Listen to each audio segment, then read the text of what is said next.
नमस्कार, जय हिंद। स्वागत है आप लोग का मेरे YouTube चैनल गोपाल पीडिया पे। तो आज 6 अप्रैल 2022 है और आज हम 5 अप्रैल 2022 से संबंधित समसामयिक घटनाओं के बारे में जानेंगे। तो वीडियो को पूरा देखिए, चैनल को सब्सक्राइब कीजिए, अपने दोस्तों के बीच शेयर कीजिए। तो आइए शुरू करते हैं। तो आज का पहला क्वेश्चन इकोनॉमिक्स से रिलेटेड है कि फाइनेंशियल ईयर 2021-22 में भारत का व्यापार घाटा कितने प्रतिशत से बढ़ गया in respect to financial year 2020-21। यानी 2020-21 में जो व्यापार घाटा था वो 2021-22 में कितना बढ़ गया। तो पहला ऑप्शन है 87%, दूसरा है 87.5%, दूसरा है 70.5%, तीसरा 92.5% या 75.4%। तो इसका जो सही आंसर है एक बड़े जंप के साथ 87.5% व्यापार घाटा क्या हो गया है, बढ़ गया है। अब बढ़ गया है क्या, व्यापार घाटा बढ़ा है, यानी इसको इंग्लिश में कहते हैं ट्रेड डिफिसिट। अब ये क्या होता है, तो ट्रेड डिफिसिट का सीधा सा मतलब होता है किसी भी कंट्री का एक जो फिक्स पीरियड है उस फिक्स पीरियड में एक्सपोर्ट और इंपोर्ट जो होता है तो अगर एक्सपोर्ट कम हुआ और इंपोर्ट ज़्यादा हुआ तो उसको कहते हैं ट्रेड डिफिसिट हो गया। और अगर एक्सपोर्ट ज़्यादा होगा और इंपोर्ट कम होगा तो उसको ट्रेड एप्रिसिएशन कहेंगे, यानी उसमें फ़ायदा होता है किसी भी कंट्री को। तो यहाँ पे क्या है, ये ट्रेड डिफिसिट है, मतलब भारत का इंपोर्ट ज़्यादा है और एक्सपोर्ट कम है। अब कितना है ये तो समझ लिए परसेंटेज के टर्म में कि 2020-21 से 2021-22 में कितना बढ़ गया, 87%, 87.5%। अब एब्सोल्यूट टर्म में कितना बढ़ा, तो 2020-21 में ये था टोटल जो भारत का ये व्यापार घाटा जो था 102.63 ये बिलियन यूएसडी, यानी इसको सीधा सीधा समझे तो 102.63 बिलियन यूएस डॉलर था, जो कि 2021-22 यानी वर्तमान जो खत्म हुआ अभी अभी फाइनेंशियल ईयर, उसमें वो पहुंच गया कहाँ, 192.41 यानी 192.41% चला गया। और इसी को जो परसेंटेज में चेंज करते हैं तो ये हो जाता है 87.5% से बढ़ गया। इसका जो कारण बताया गया है, क्योंकि अभी जो है वैश्विक लेवल पे युद्ध के कारण अस्थिरता बनी हुई है, जिस वजह से सरकार जो पेट्रोलियम प्रोडक्ट, क्योंकि भारत जो है अपना मैक्सिमम पेट्रोलियम प्रोडक्ट इंपोर्ट करता है, जिसके कारण से एक बड़ा चंक भारत का जो ट्रेड डेफिसिट का कारण पेट्रोलियम प्रोडक्ट होता है। टोटल इंपोर्ट का 26% से भी ज़्यादा पेट्रोलियम प्रोडक्ट इंपोर्ट करता है भारत, इसी से आप सोच सकते हैं। अब टोटल वॉल्यूम में देखते हैं कि कितना रहा इस साल, तो 417.81 यानी 417.81 बिलियन यूएस डॉलर भारत जो है इस साल यानी 2021-22 में ये भारत का एक्सपोर्ट रहा, और 610.22 जो है ये इस साल का भारत का एक्सपोर्ट रहा। और इसी दोनों का डिफरेंस कितना है, 192.41, जिसको कहते हैं ट्रेड डिफिसिट। हालांकि जी इस साल जो इंपोर्ट बढ़ा है तो वहीं पे रिकॉर्ड लेवल पे इस साल एक्सपोर्ट भी बढ़ा है। एक्सपोर्ट में इस साल पिछले फाइनेंशियल ईयर के रिस्पेक्ट में 54.71% से बढ़ोतरी हुई है। वर्तमान में जो ये डाटा कौन सा मिनिस्ट्री के द्वारा जारी किया जाता है, तो ministry of corporate and industry यानी वाणिज्य और उद्योग मामले के मंत्रालय के द्वारा ये जारी किया जाता है। अभी वाणिज्य और उद्योग मामले के मंत्रालय कौन है, तो पीयूष गोयल हैं। आते हैं नेक्स्ट क्वेश्चन में। तो नेक्स्ट क्वेश्चन है, निम्नलिखित में से किस संगठन या मंत्रालय ने पुनीत सागर अभियान शुरू किया है। Which of the following organisation और ministry has launched a campaign called Puneet Sagar campaign, या कैंपेन को हिंदी में अभियान कहते हैं। एनडीआरएफ यानी नेशनल डिजास्टर रिस्पांस फोर्स, या एनसीसी नेशनल कैडेट कॉर्प, या फिर ministry of port shipping and waterways के द्वारा चलाया गया है, या फिर ये जो है सागरमाला प्रोजेक्ट के अंदर ही एक और प्रोजेक्ट है। तो इसका जो सही आंसर है वो एनसीसी, ये किसके द्वारा शुरू किया गया है? पुनीत सागर अभियान एनसीसी के द्वारा शुरू किया गया है। ये एक्चुअली में 2021 में ही शुरू किया गया था। तो आज ये चर्चा में क्यों है, इसका कारण ये है कि आपको पता है आज जो है 6 अप्रैल है, और 5 अप्रैल, आज 5 अप्रैल के बारे में हम लोग पढ़ रहे हैं। 5 अप्रैल को जो है नेशनल मैरीटाइम डे मनाते हैं, यानी राष्ट्रीय समुद्री दिवस मनाते हैं।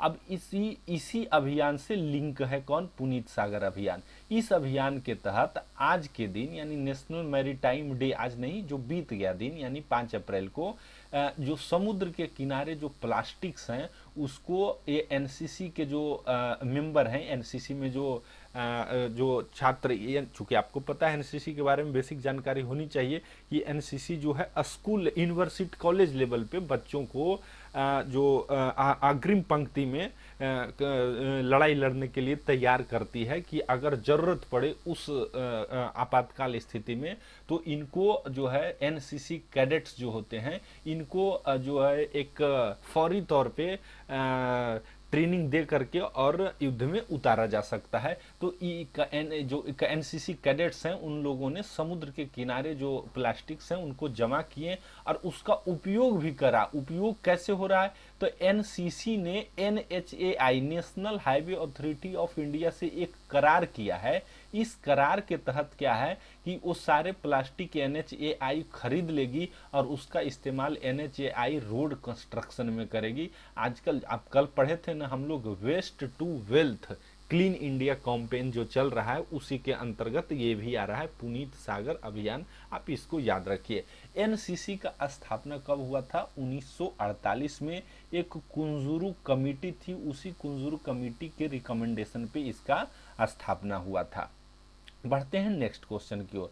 तो नेक्स्ट क्वेश्चन है, सर्बिया के राष्ट्रपति के रूप में किन्हें फिर से नियुक्त कर लिया गया है? यानी who has been re-elected as president of Serbia? Viktor Orban, Aleksandar Vucic, या फिर एना वार्नविक, या फिर तोमसिल निकोलिक? तो इसका जो सही आंसर है वो है अलेक्जेंडर बुकिक। देखिए नाम जो है अंग्रेजी शब्द है, तो इसका जो हिंदी में जो इसका ओरिजिनल शब्द आएगा वो थोड़ा सा अलग होता है, बुसिस है, लेकिन इसका जब एक्चुअल हिंदी में कीजिएगा तो ये बुकिक आता है। ये जो है अभी हाल ही में सर्बिया के नए राष्ट्रपति के रूप में फिर से इलेक्ट हो चुके हैं।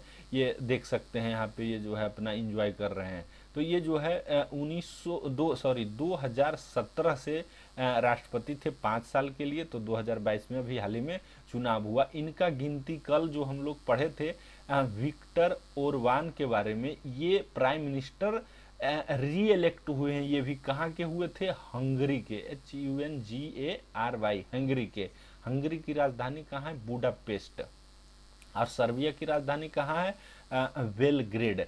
तो ये जो विक्टर ओरबान और ये जो हैं अलेक्जेंडर बुकिक, ये सब एक ही चट्टे बट्टे के हैं, और ये सब जो है अपने तानाशाही के दम पे वहाँ शासन करते हैं। तानाशाही बोले तो मतलब कम मात्रा में तानाशाही, ना तो ज़्यादा फ्रीडम है फ्रांस की तरह या फिर अमेरिका की तरह, और ना ही ज़्यादा नॉर्थ कोरिया के जैसा बंदिश है। लेकिन फिर भी ये लोग जो है क्योंकि छोटा छोटा देश है, अपना पकड़ बनाए हुए हैं। अपोजिशन नेता जैसे ही उठता है उसको वहीं पे तुरंत दबा दिया जाता है। एना बारनोविक कौन है? तो एना बारनोविक अभी जो सर्बिया के प्राइम मिनिस्टर हैं, पीएम है। और ये तोमसिल्वे निकोलिक कौन थे?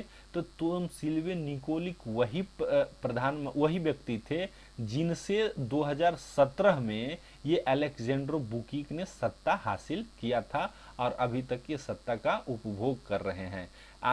ये जो है सर्बिया जो है ये भी हंगरी से जो कल पढ़े थे हम लोग उससे बॉर्डर शेयर करता है। ये भी यूरोपियन यूनियन का एक हिस्सा है, और ये भी एक लैंड लॉक्ड कंट्री जिसको स्थल रुद्ध देश कहते हैं, स्थल रुद्ध देश है।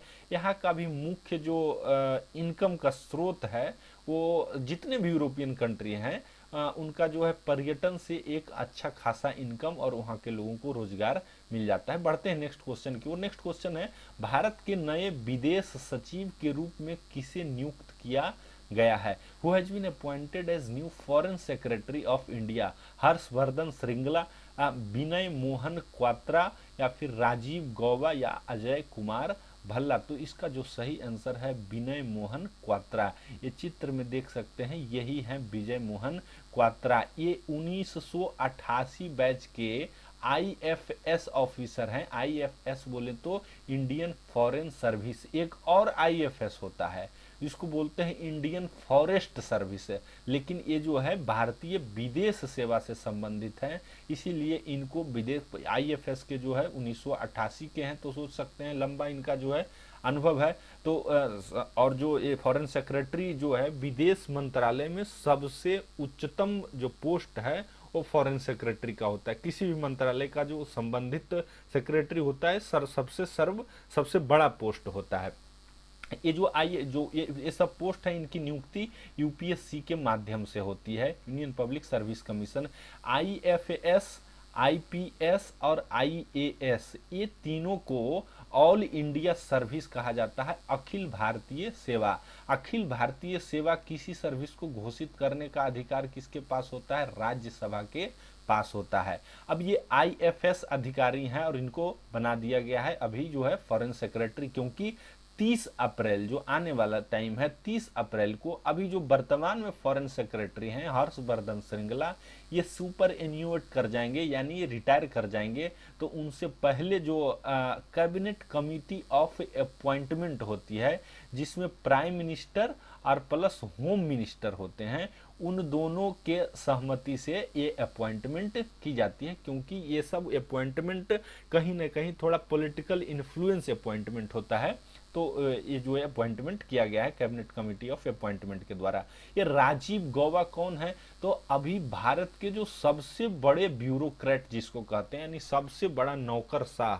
नौकरशाह का जो शाब्दिक अर्थ होता तो है नौकर, लेकिन वो शाह के जैसा, मतलब एकदम राजा के जैसा रहता है, इसीलिए इसका जो हिंदी शब्द ब्यूरोक्रेट का किया गया है वो नौकर शाह कहा जाता है, जो कि एक निगेटिव वे में है। ब्यूरोक्रेसी जिसको रेड टेपिज्म के रूप में भी हम लोग जानते हैं, जो कि एक नकारात्मक छवि को प्रदर्शित करता है। तो ये राजीव गौबा ये कौन है? भारत के कैबिनेट सेक्रेटरी है। और कोई भी व्यक्ति, ये जो जनरली पोस्ट है कैबिनेट सेक्रेटरी का, आईएएस अधिकारी ही बनते हैं। और सबसे बड़ा, अगर ज्यादा प्रमोशन होके सबसे बड़े प्रमोशन तक पहुंच सकते हैं तो वही है कैबिनेट सेक्रेटरी। अभी कौन है? राजीव गौबा। जितने भी सेक्रेटरीज हैं इंडिया में, जो संबंधित मंत्रालय के, सारे कहां रिपोर्ट करते हैं? राजीव गौबा को, जो कैबिनेट सेक्रेटरी हैं। अजय कुमार भल्ला कौन है? तो ये कैबिनेट सेक्रेटरी के बाद दूसरा सबसे पावरफुल जो ब्यूरोक्रेट होता है वो होम सेक्रेटरी होता है। जैसे प्रधानमंत्री के बाद गृह मंत्री, उसी तरह से ये जो अजय कुमार भल्ला है ये अभी होम सेक्रेटरी हैं, दूसरे सबसे पावरफुल ब्यूरोक्रेट। बढ़ते हैं नेक्स्ट क्वेश्चन की ओर। तो नेक्स्ट क्वेश्चन है कि एक फेस्टिवल है, निम्नलिखित में से कौन सा राज्य गण गौर फेस्टिवल यानी उत्सव मनाया जाता है? कौन से राज्य के द्वारा? मध्य प्रदेश, राजस्थान, गुजरात या वेस्ट बंगाल? तो इसका जो सही आंसर है वो है राजस्थान। मूलतः ये जो फेस्टिवल है ये गण गौर जिसको कह सकते हैं, गण जो आया है ये शब्द, गणेश जो लिखते हैं गणेश, ये इसी से ये गण आया है। और गौर मतलब गौरी किसको कहा जाता है? तो जो भगवान शंकर हैं उनकी पत्नी पार्वती, उन्हीं का दूसरा नाम है गौरी।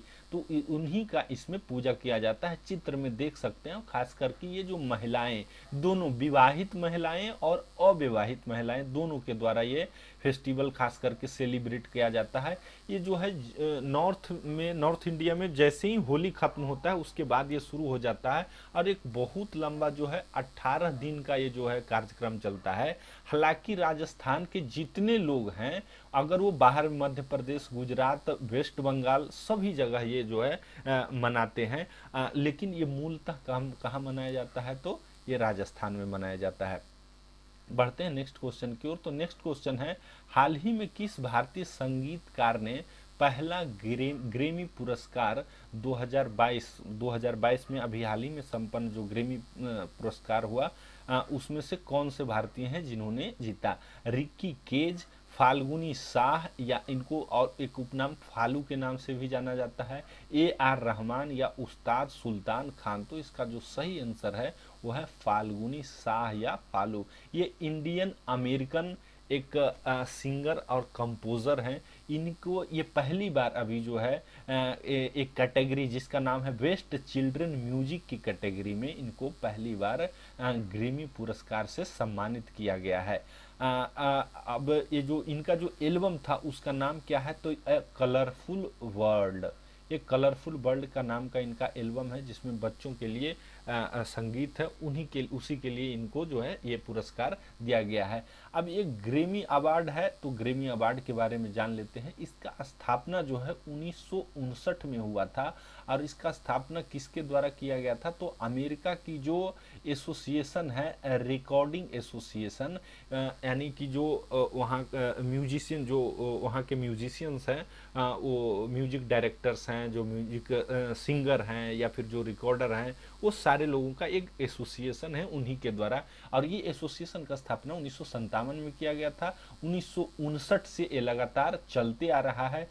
शुरुआत में जब ये अवार्ड शुरू हुआ था तब इसको ग्रामोफोन अवार्ड के नाम से जाना जाता है। इसमें पुरस्कार के रूप में भी क्या दिया जाता है? तो एक ग्लाइडेड ग्रामोफोन दिया जाता है। ग्लाइडेड का मतलब उस पर सोने का परत चढ़ाया हुआ होता है। और ये कहाँ संपन्न होता है? लास वेगास, जो अमेरिका की एक स्टेट है, नेवाडा, वहीं पे स्थित है ये शहर। लास वेगास काफ़ी फेमस शहर है, वहीं पे ये संपन्न हुआ है। दूसरा ऑप्शन जो देख रहे हैं आप, रिक्की केज, इनको भी, ये भी भारत इंडियन ओरिजिन के ही हैं, और इनको भी इस बार पुरस्कार मिला है बेस्ट न्यू एज एल्बम के लिए।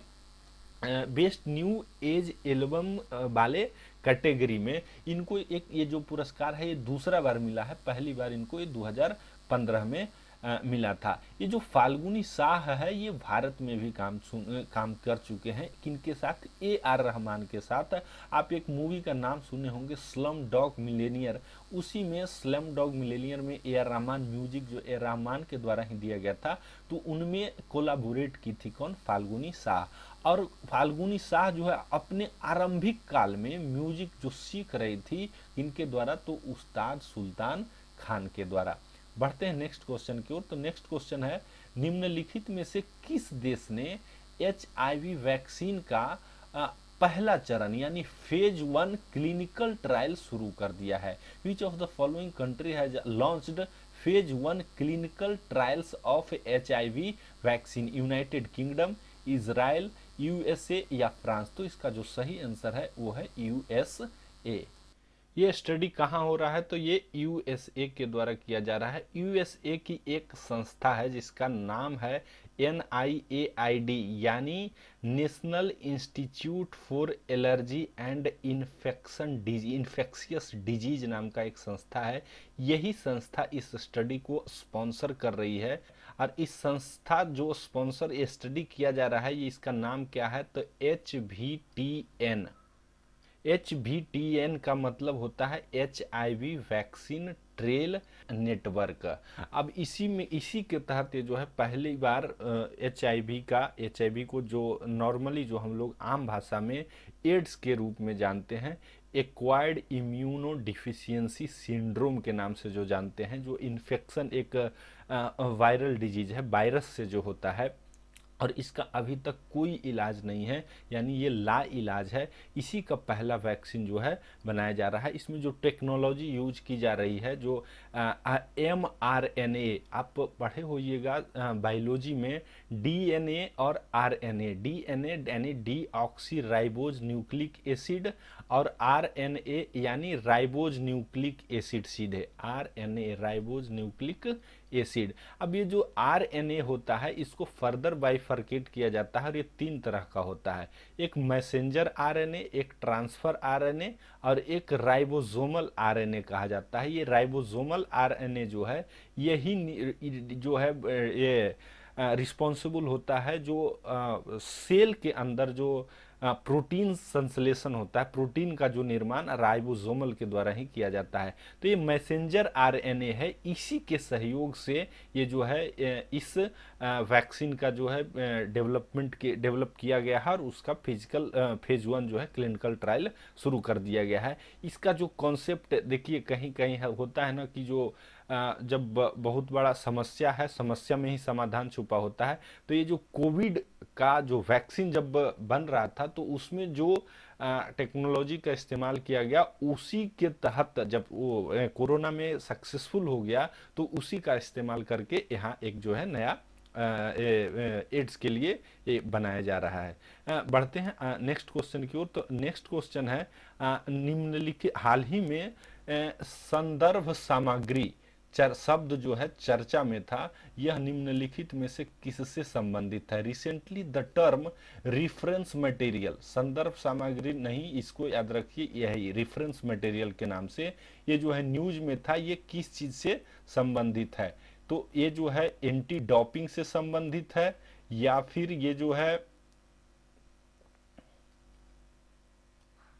स्टील स्लैग रोड कंस्ट्रक्शन से संबंधित है, या फिर मैन्युफैक्चरिंग ऑफ ईवी यानी इलेक्ट्रिक व्हीकल से संबंधित है, या लेड जो लिथियम आयन सेल बैटरी होता है उसके निर्माण से संबंधित है?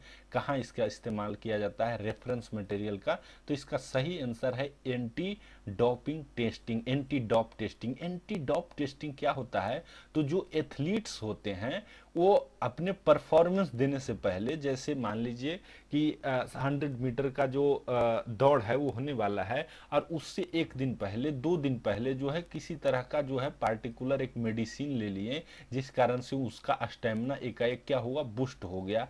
उससे क्या होगा कि जो और सहयोगी प्रतिभागी जो हैं उनको एक लॉस हो जाएगा, क्योंकि अगर ये मेडिसिन को स्पेशल ले लेता है तो उसको उसमें क्या हो जाएगा, बूस्ट मिल जाएगा, फायदा मिल जाएगा।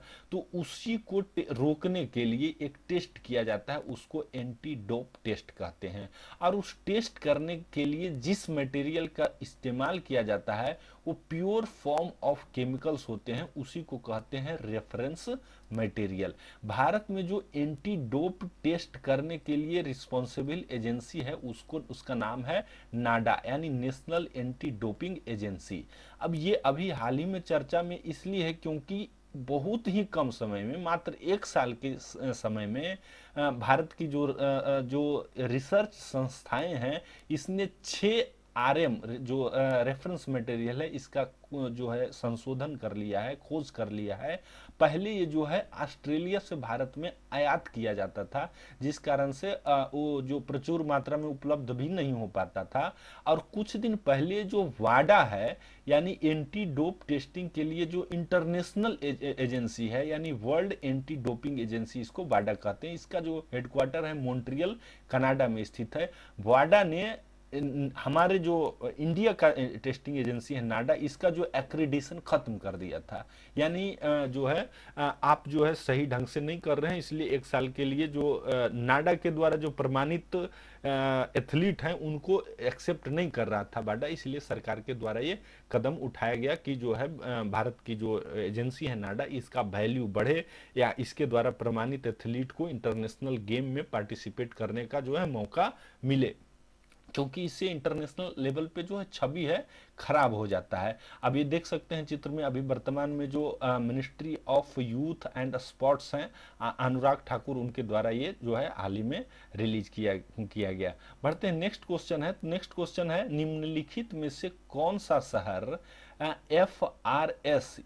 एफआरएस का मतलब होता है फेशियल रिकॉग्निशन सिस्टम, यानी चेहरे की पहचान प्रणाली के कार्यान्वयन के पहले चरण के तहत कवर नहीं किया गया है? कौन सा शहर है? आप देख सकते हैं इस चित्र के माध्यम से कि क्या क्या इसका प्रोसीजर। पहले देख लेते हैं क्वेश्चन।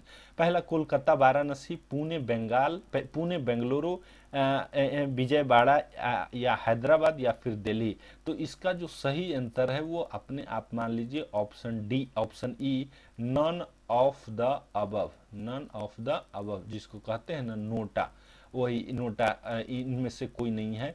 इसका जो आंसर है, ये सातों 7 शहर में जो है पहली बार सरकार जो है FRS फेशियल रिकॉग्निशन सिस्टम को लॉन्च करने का, ये 2023 तक यहाँ पर जो है चालू हो जाएगा।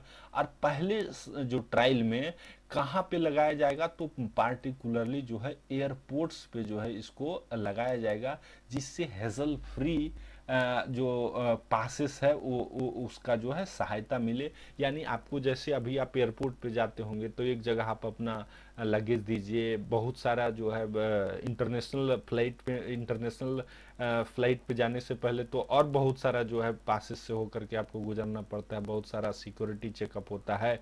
आप हैं जो आप आई कार्ड दिखाइए, ये 17 बहुत सारा होता है। उसके बदले अभी ये जो लग जाएगा, आप जब टिकट बुक कीजिएगा तो आपका फोटो वहाँ होगा ही होगा, और जब आप जाइएगा एयरपोर्ट पे तो आपका वहाँ जो लगा हुआ कैमरा होगा वो आपको आपके फेस को रिकॉग्नाइज करके और पास दिखा देगा। जैसे देखते हैं ना, बड़े बड़े मॉल्स में आप जाते हैं और गेट खोलने, पहले गेट खोलने वाला दरवान हुआ करता था, अब क्या है, सेंसर सेंस कर लेता है और जो है वो गेट अपने आप खुल जाता है। तो उसी तरह का कुछ सिस्टम है फेशियल रिकॉग्निशन सिस्टम। तो आज के लिए इतना ही, आशा है आपको अच्छा लगा होगा। अच्छा लगा हो तो वीडियो लाइक कीजिए, चैनल सब्सक्राइब कीजिए, अपने दोस्तों के भी शेयर कीजिए। Thank you very much.